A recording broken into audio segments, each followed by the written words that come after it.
You're listening to the Digest This podcast, and I'm your host, Bethany Cameron.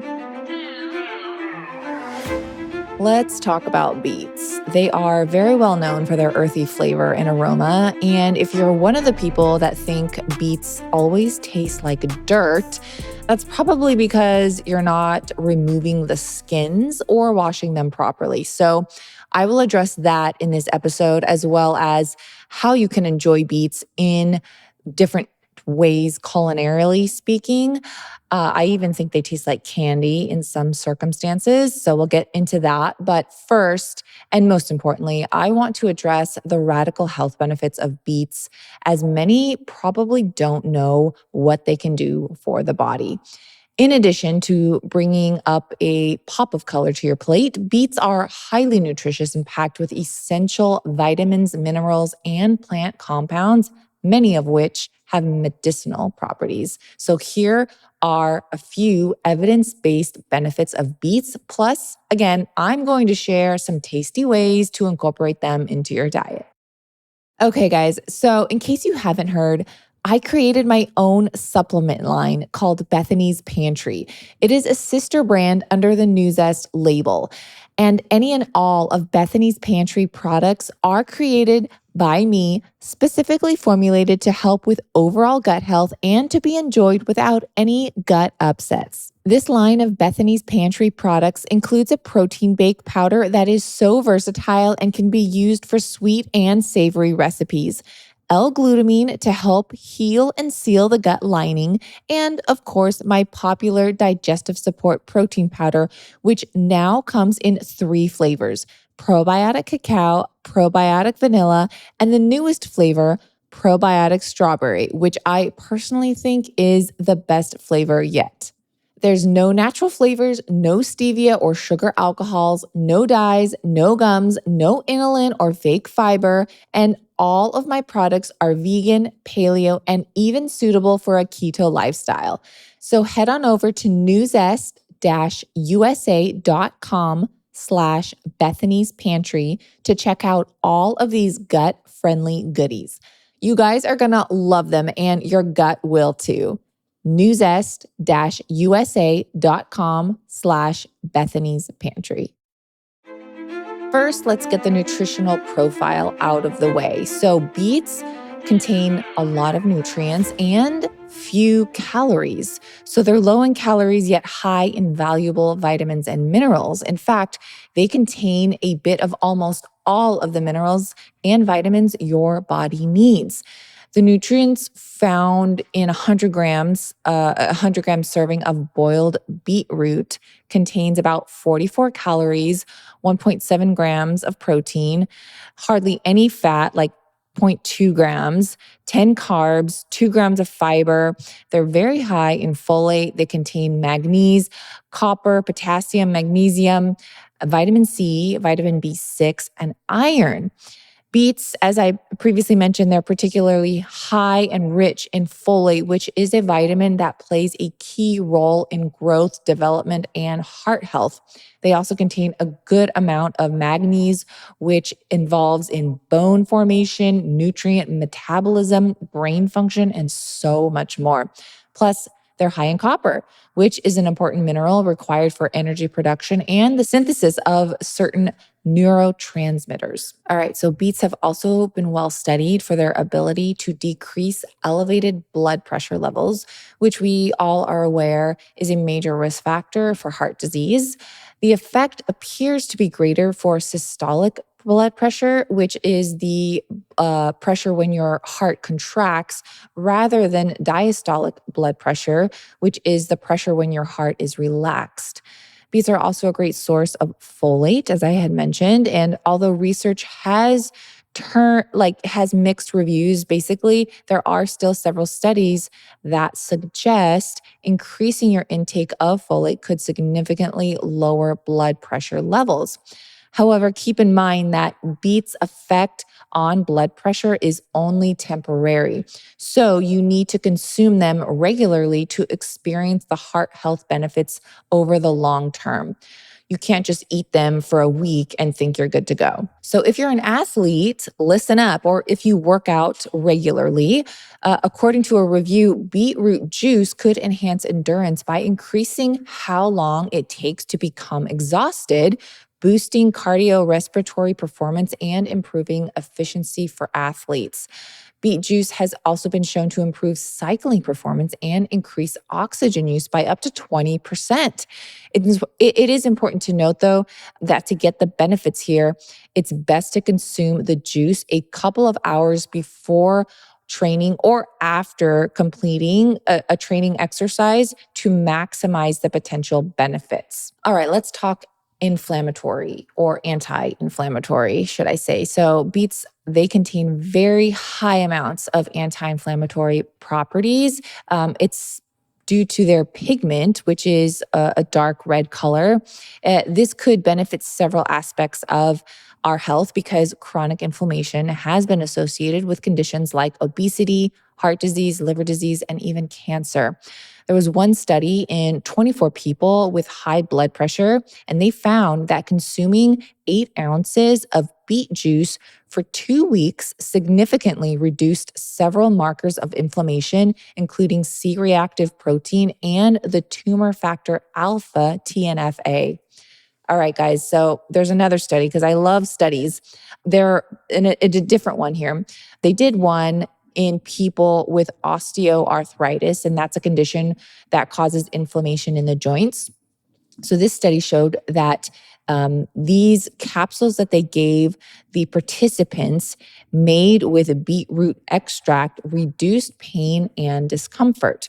Beetroot juice and extract have also been shown to reduce kidney inflammation in rats injected with toxic injury-causing chemicals. So in the rat study, it can potentially help human kidney function. And I really don't see any downside to just consuming beets and beet juice in general. Now, I want to talk about digestive health for a second, because what would this podcast be without me talking about digestive health? So, 1 cup of beets contains about 3.5 grams of fiber. And we all know that fiber bypasses digestion and travels to the colon, where it feeds friendly gut bacteria and adds bulk to stools. Now, this can improve digestive health, keeping you regular, and prevent digestive conditions like constipation, inflammatory bowel disease, and diverticulitis.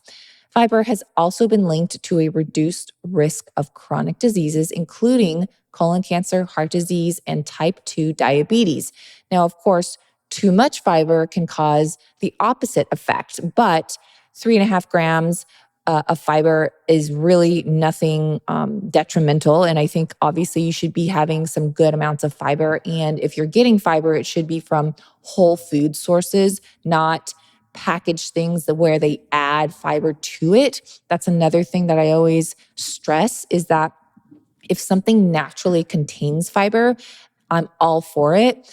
But if fiber is added to something where it's not supposed to be in, like, let's just say a protein bar, for example, then that's a red flag, because it naturally doesn't contain it. And then they're adding it to it. So it creates an imbalance. So just keep that in mind. But of course, whole beets, they just naturally have that fiber. So we're good there. Now I want to talk about your brain health, because mental and cognitive functions naturally decline with age, and that can, of course, increase the risk of neurodegenerative disorders like dementia. So there was a study in the NIH, and they found that the compounds in beets may improve brain function by promoting the dilation of blood vessels and thus increasing blood flow to the brain. In particular, beets have been shown to improve blood flow to the frontal lobe of the brain, which is an area associated with higher level thinking like decision making and memory. And there was another study in the NIH. They revealed that people with type 2 diabetes who consumed 8.5 ounces of beetroot juice daily for 2 weeks found that reaction time during a cognitive function test, they were 4% faster compared with a control group. Now, 4% isn't that much of a difference. However, any improvement in the brain is something to take into consideration. I did mention at the beginning that beets have some anti-cancer properties, and I want to just note some studies here because, of course, cancer is such a touchy topic, and I know that I just refer to these studies. So of course, we all know and we are aware that beets contain several compounds, and these compounds have been shown to be cancer-fighting properties, and multiple test tube studies have shown that beetroot extract can slow the division and growth of cancer cells. And I'll put these studies in today's show notes so that you can dive into it a little bit more.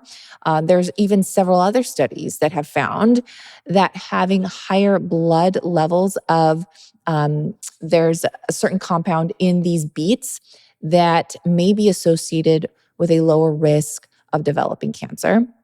Again, I'll put those studies in today's show notes as well. Now, it's important to note that most studies on the cancer topic they've been isolated compounds rather than the whole beetroot, and more research on whole beet consumption and cancer is needed. So again, I want to note that these studies were performed with isolated compounds of the beet, but it certainly can't hurt to incorporate beets into your diet regardless, right? So again, I always like to give all the facts here. Now, beets are not only nutritious, but also incredibly delicious and easy to incorporate into your diet. You can juice them, you can roast, steam, puree, or even pickle them. There are pre-cooked and canned options. However, to get the best nutritional benefits, it's always best to buy them fresh since the vitamins and compounds are at their peak. Another option is to buy frozen cut up beets. Now, some stores offer this option in the frozen vegetable section, so you just have to look to see if they do offer that at your store. If not, fresh beets can be found at any grocery store. Now, here are some ideas and ways that you can easily incorporate beets into your diet. And that way you don't think that, oh, I'm just going to eat some dirt and this is now my life. So, obviously, you can put them in a salad. You can grate beets with a grater and make a flavorful and colorful coleslaw. You can incorporate them into coleslaw. It doesn't have to be an all beet salad. So sprinkling them into salads in general is always great. I always like to steam or cook them or roast them first. I feel like definitely cooking them, they're easier to digest when you do that, especially steaming. I think that's my go-to, steaming or roasting. You can eat beets raw. They're not toxic if you eat them raw, just like a carrot. It's a root, right? So carrots, you can eat them raw. I always like to eat carrots when they're steamed, preferably. So just keep that in mind. But yes, you can eat beets if they're raw. You can also make beets into a dip. You can make a beet hummus, and that is super vibrant in color. It's honestly a showstopper if you served it at a party. It's very bright and pink and very flavorful. And so you would just make hummus as you typically would, and then incorporate some steamed beets, puree that into the mix, and it's so beautiful, and it really will be a conversation starter for sure. So obviously, you can, of course, juice raw beets and just make a juice with them. You can add them to your smoothies. Again, I do this, but I always, again, steam the beets and then add them to my smoothie so that they're pureed. Oh, also, I forgot to mention this, but it's always best to obviously, you want to wash them really well. I think that's why a lot of people think that they taste like dirt, but you actually also want to remove the outer layer of the beet, like the skin, just like you were to peel a carrot. Like you're peeling the outer part of the carrot to just kind of make a clean carrot, for lack of a better word. So you want to do that the same thing with beets. You want to skin the outside just to kind of remove all of the contents, or excuse me, the contaminants and any kind of residue that really you can't get off just by washing them, but you still want to wash them and then peel them with a potato peeler or something like that. So I also want to tell you that you can make a soup. Obviously you can make a whole beet soup. I think that I don't recommend making a whole beet soup. I think you can incorporate them into a soup, but making a pure beet soup is a little much, especially in the fiber content. Again, like they do have some good amount of fiber, but you don't want to overdo it with the fiber. So making them as a complementary thing in either a vegetable soup or a pureed soup. Maybe you want to do some sort of like, I don't know, split pea beet soup or something like that. Obviously, just not make it the main ingredient. And then here's just an easy one: roasting them. So you're gonna obviously wash them and peel them, but then you're gonna chop them up as like you would chop up a potato, and put them on a sheet pan. Drizzle with a little olive oil, some sea salt.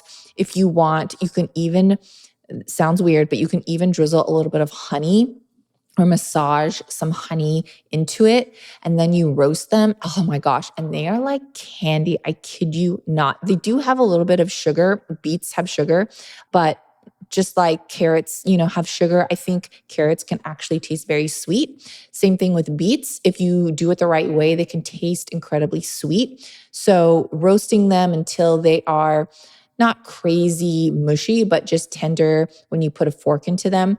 So good. And it makes for a great side with some chicken and maybe some rice or something like that. So that's a really easy way to just incorporate beets. And then again, hey, maybe you roasted them for dinner that night, just like I mentioned, and then you have leftovers. Guess what? You can toss those leftovers in your smoothie the next day. So beets, I think they're very underrated, and they have tons of health benefits, and they can even help for during menstruation. So I haven't even gotten into that, but maybe that's for another episode. So again, beets, tons of benefits. Highly recommend you start incorporating them into your diet. High in antioxidants. Anything with vibrant colors are high in antioxidants, like blueberries. Very high in antioxidants, and blueberries stain your fingers, just like beets, they would stain your fingers. And so just keep that in mind. If something is very colorful and stains you, then it's probably a good thing. One more note before I close: make sure if you are preparing beets that because they stain, make sure that you have some covering over your counter. Maybe even wear gloves yourself if you don't want red hands afterwards. So just keep that in mind.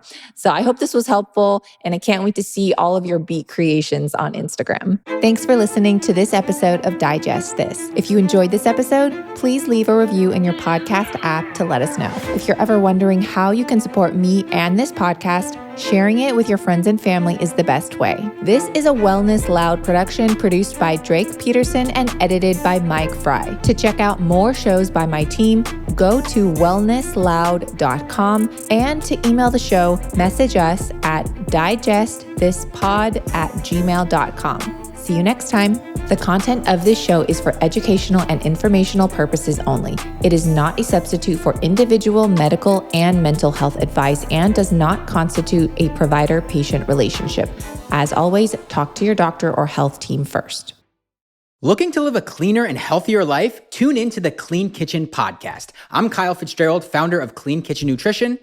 And I'm Kevin Fitzgerald. And every Wednesday, we bring you expert tips, real-life stories, and practical advice on clean eating, healthy living, and holistic wellness. Whether you're just starting your health journey or you're a wellness pro, each episode is packed with actionable insights to help you make smarter, more mindful choices for your body and mind. Tune into the Clean Kitchen podcast and take the first step towards a healthier you. Produced by Wellness Loud, where healthy living begins. New episodes every Wednesday.